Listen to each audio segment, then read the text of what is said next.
Dalış planlama ve organizasyon nasıl yapılır? Gerçekleştireceğiniz dalışların hiçbiri plansız yapılmaz. Hepsinin mutlaka bir planı vardır. Her dalışın başta amacı belirlenerek ekip içerisinde bütün bilgiler dalış öncesi eksiksiz olarak paylaşılmalıdır. Dalışı en az 1-2 gün öncesinden planlamak ve son gün eksiklerinizi kontrol edip planlamanızı gözden geçirmek eğlencenizin yarım kalmamasını sağlar. Tek tek sıralı halde gideceğiniz bir kontrol listesi işinizi kolaylaştırır ve böylece hiçbir şey unutmazsınız. Yola çıkmadan önce yakınlarınıza nereye, kimlerle gideceğinizi ve ne kadar kalacağınızı ve ne zaman döneceğinizi mutlaka bildirmelisiniz. Böylece acil durumlarda insanlar merakta kalmaz ve size kolay bir şekilde ulaşabilirler. Dalışın yapılacağı rotayı genelde bölgeyi bilen rehber dalıcılar veya dalış eğitmenleri şekillendirir. Su altında kalacağınız süreyi ve derinliği ise eğitmeninizle ortaklaşa planlayabilirsiniz. Dalış lideriniz dalışlarınızı yapacağınız bölgeyi seçerken hava durumunu, dalgıçların seviye ve deneyimlerini, dalış yapacağınız bölgede suyun derecesinden dip yapısına, dalga akıntı durumundan acil durumlarda ilk yardımın ulaşılabilmesine kadar her şeyi göz önünde bulundurarak tercih yapar. Dalış bölgesinin seçiminde dalış yapılacak olan alanın askeri ve yasak alanlar olmaması çok önemlidir. Dalış lideriniz planlamayı yaparken ilk önce yapacağınız dalışın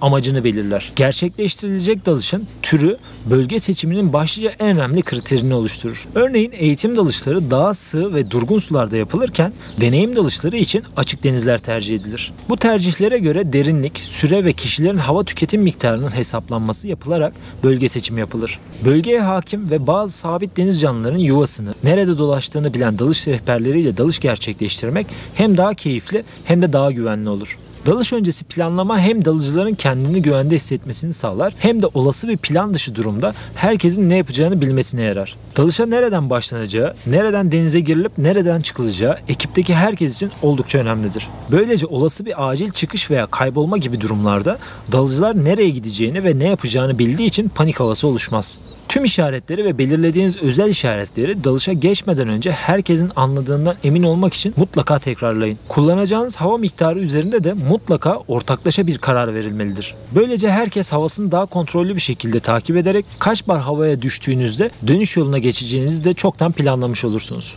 Dalışlar her zaman ekipteki en yeni, acemi ve en çok hava tüketene göre planlanır. Dalışlar asla en deneyimliye göre planlanmaz. Denizin ve havanın koşullarını, ne kadar mesafede yan yana gideceğinizi ve olası akıntı gibi durumlarda ayrılırsanız nasıl tekrar buluşacağınızı mutlaka dalış öncesi konuşmalı ve planlamalısınız. Olası bir kaybolma durumunda 1 dakikadan fazla birbirinizi aramayacağınızı ve yukarı çıkıp buluşacağınızı tekrar etmelisiniz. Uzun bir arama süreci sizin birbirinizden uzaklaşmanıza, fazla hava tüketiminize ve panik havasına neden olur. Plansız yüzeye çıkıp bakınma aşaması ise biriniz aşağıdayken diğerinizin yukarı çıkmasına, diğeriniz aşağı indiğinde diğerinizin yukarı çıkmasına ve bu şekilde asla buluşamamanıza neden olur. Dalış kurallarına uyduğumuz sürece çok keyifli ve çok güvenli bir aktivitedir. Fakat diğer doğa sporlarında olduğu gibi siz yine de her zaman oluşabilecek olumsuz bir duruma karşı kendinizi hazırlayın ve acil durum prosedürleri oluşturup herkesin anladığından mutlaka emin olun. Suya atlamadan önce her dalışta mutlaka body check gerçekleştirin ve birbirinizin ekipmanında herhangi bir problem olup olmadığını kontrol edin.